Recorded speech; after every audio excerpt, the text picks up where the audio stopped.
বাসায় কি করতেছ?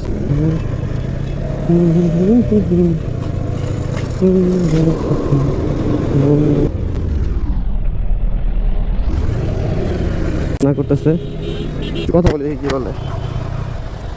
মামা কেমন আছো? এ তোর কি লাগে? এ পিচ্ছি বোন? হ্যাঁ বোন, কেমন বোন? গ্রামের বোন। তুমি কি করতেছিলে ওর সাথে? আপু পিচ্ছি, এই দাঁড়া দাঁড়া মামা, একটু বসো, একটু বসো। এই দাঁড়াইতে বলছো, বসো এখানে, একটু বসো, একটু বসো, একটু বসো, বসো এখানে, বসো এখানে, বসো। ওরে বসাও, ওরে বসাও, আমি বসাইতে বলছি না, বসাও ওরে। ওর সাথে কি করতেছিলাম এখানে? ওর সাথে কি করতেছিলাম? আমার কাছে ভিডিও আছে, কিন্তু ভিডিও কিন্তু আছে। হ্যাঁ দেখো দেখো আমি কি বলি, আমার কাছে কিন্তু ভিডিও আছে।